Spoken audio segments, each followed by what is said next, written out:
I was really nervous to enter Honduras, as when I did my research, every web page I found, Honduras is high risk, high alert, do not travel there alone as a woman because of the danger. But my intuition, that little voice inside me, said there's something in Honduras that's waiting for me and I need to be brave. And brave I was. I crossed the border by myself and the journey was the smoothest it's ever been. People were so kind and helpful, guiding me to the right direction, and that really set the tone of what I found to be true of the entire country. Honduras, the people were so kind and the nature was honestly out of this world. Honduras is definitely my favourite country I've ever been to, and I'm so excited to share my 4 weeks in Honduras with you.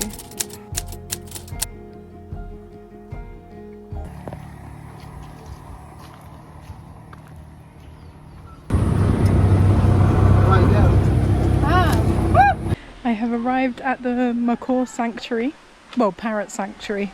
So they rescue birds that are, I think, sick, unable to fly, and they nurse them back to health and then release them into the wild, and they're also breeding them as well. So the scarlet macaw is the national bird of Honduras. Also, what just happened in that tuk-tuk? I was looking in the central town for a tuk-tuk and it was a bit too much price. I was like, you know what, I feel like a walk. Then he drove past, I think he was checking to see if I was okay, and he said, hop on in, gratis. So he gave it to me for free. So I walked about 3/4 of the way and then he got me up the steep hill. Wow. And on the timer on my phone when he did that, it was 13:33, 333. Because I was a bit worried about safety. And I just have to be a bit more cautious in Honduras, so I just have to be wary of my surroundings. It's a bit safer here. For example, in some of the big cities, it's very dangerous, very, very dangerous. But I'll trust my intuition and pray. So let's go see the birdies. Hola, chica.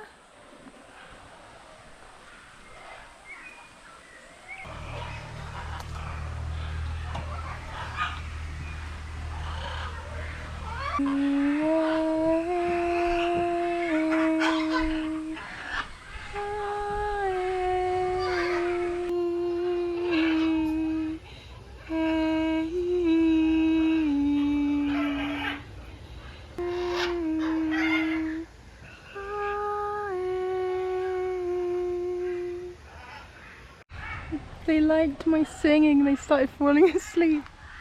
Okay, just learned some cool facts. So the mating season's between like January and June, and they lay their eggs about 3 to 4 per year in burrows in trees made from other birds. About 30 to 45 days to hatch. They stay with their parents for up to a year, and the macaws won't breed again until the birdies leave the nest. So that's cute. And they feed their babies 4 to 15 times a day through regurgitation. That is a lot. Imagine regurgitating your food. It does make me sad them being in cages, but knowing that they are released and they're trying to help maintain the species, I guess it doesn't make me sad. But they seem happy, like no one's got their feathers plucked, apart from that one down there. A sign that parrots are unhappy is they start to pluck their feathers. That's where all the sick birdies are put in the quarantine for 40 days when they arrive, so they don't spread any diseases to the other birds and they can be treated for infections and health conditions. Oh, there's a little waterfall.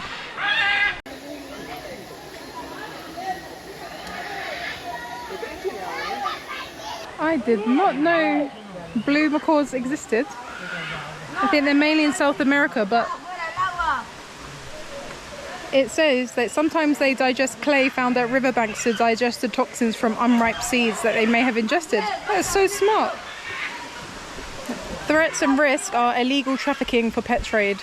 Man, pets.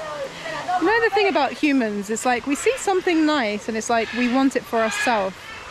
Instead of just appreciating things in their natural beauty and their natural habitat, like it should be, we want to keep things for ourselves. And it's really made me rethink pets. Like, I always felt horrible about having a parrot because I don't think we were equipped. I think you have to go through severe training to know how to look after a parrot, and I don't think the average person knows this. It's really hard to give a parrot a good life, and it makes me sad. It does.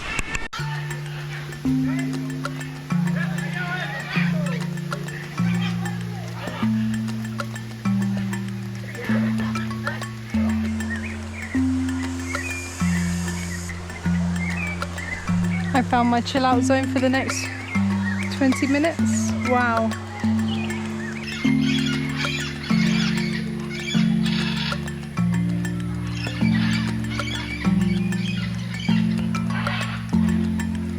Wow. I wish you guys could have seen that. A scarlet macaw literally flew down from the mountain, glided along the water and landed in the tree. That was magical. I'm so happy I got to see one in the wild. I have seen two in the wild when I first arrived in Mexico, but not up close. I literally just flew above my head. That's crazy.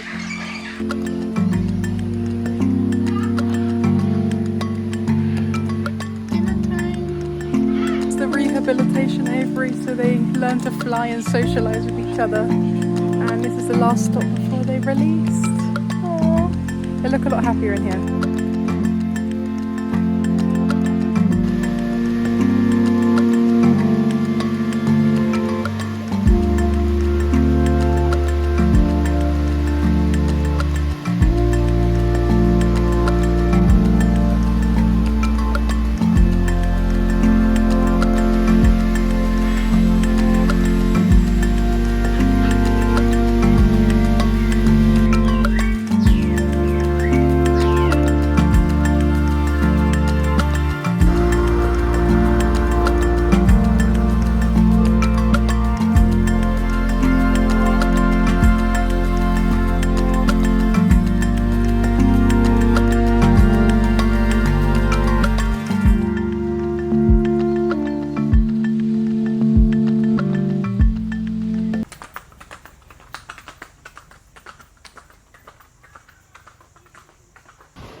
I think that's the cardamom one.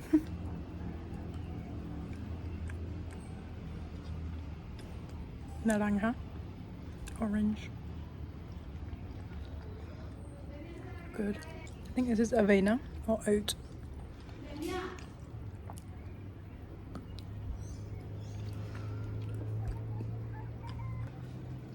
Creamy.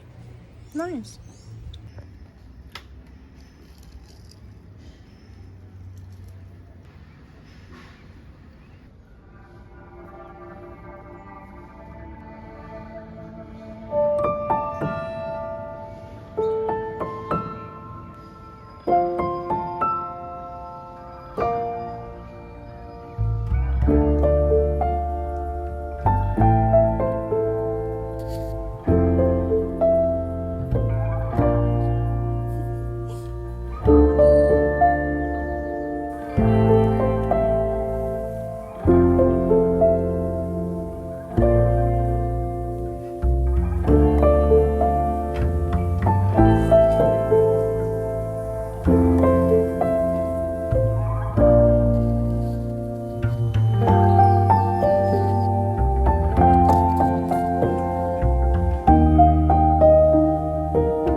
De acuerdo. Revisemos cuánto es el volumen que nos va a generar, especialmente ahorita que no está pequeño el seguimiento que se tiene que dar a esas llamadas. That is... Wow, the sun is so bright. I've lost my hat. I've lost 2 headscarves now, so I am not protected at all. But I'm about to venture on an hour walk to sunflower fields. I've never been to any fields of flowers before. I've always wanted to go to the lavender fields in England, but I kept missing the date. because it's like you have seasons. So I kept missing that. So I'm going to go on a nice walk. It's about a 5-kilometer walk. Can get a tuk-tuk, but I think I need to move my body. Being here, my nervous system has literally calmed down. I feel motivated to care for myself. I got a massage yesterday. It was a really nice massage. And yeah, I've just been listening to my body. I'm in the luteal phase of my cycle, so my body wants rest, peace and quiet. There's a boy in the room called Dante. He's from Mexico City, and he's really kind and sweet. And bless him, he's working remotely, so he does 7 to 4 work schedule. So when I get home and I'm tired and ready for bed, he's ready to talk, and I'm like, oh, it's not coinciding when social batteries. But he's really kind. He said he will take me around Mexico City. So I've got a friend in Mexico.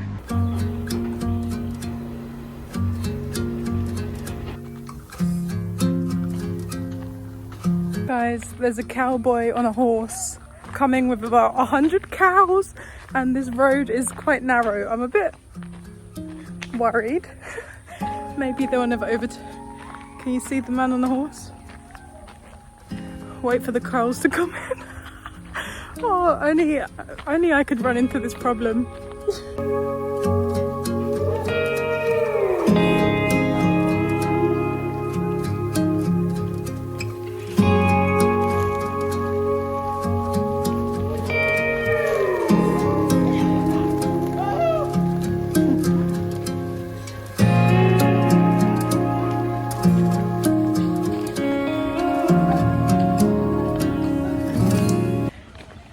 The cowboy at the back said, "Why you don't want to take a photo of me too?" I said, "Nope, just the cows." Guys, you never make it up. Guess what butterfly flew past as the cows are coming? A morpho butterfly.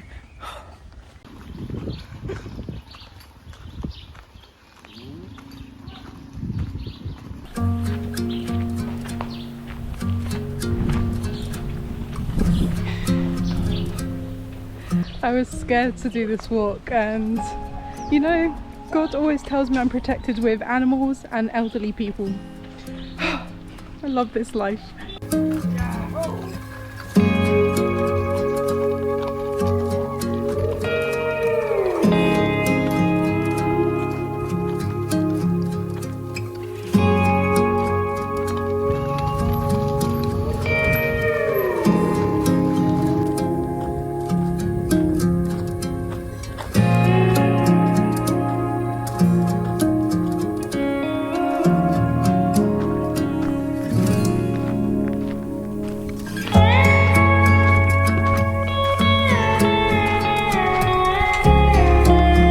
So still. This is why I really want to do the Camino de Santiago across Spain. Walking and just hearing your feet on the gravel. Just nature.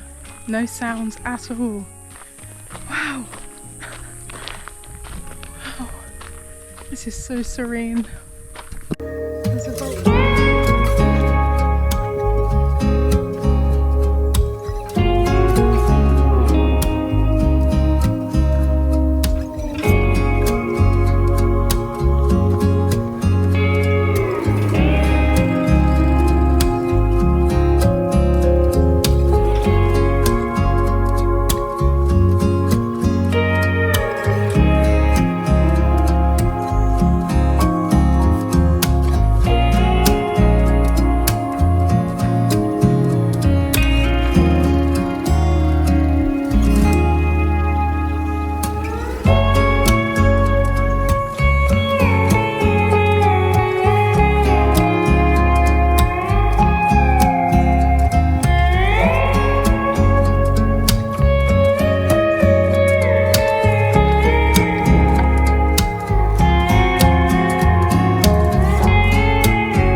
to the place. That was a long journey. I think because it's so hot. I can't even explain how hot it is on the buses. I think it's about 36 degrees and humid. And speaking to the lady who owns the last hostel I was at, she said that it's a lot hotter this time of year than it is in history. Got some mangoes. Made friends with a little elderly lady on the start of my journey. She just gave me loads of mangoes. It's so beautiful here. So many butterflies. I just feel a bit nauseous because I'm dehydrated and tired. Okay, nearly there.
As you're aware, I lost my cap in El Salvador, and look what I just found floating in the water.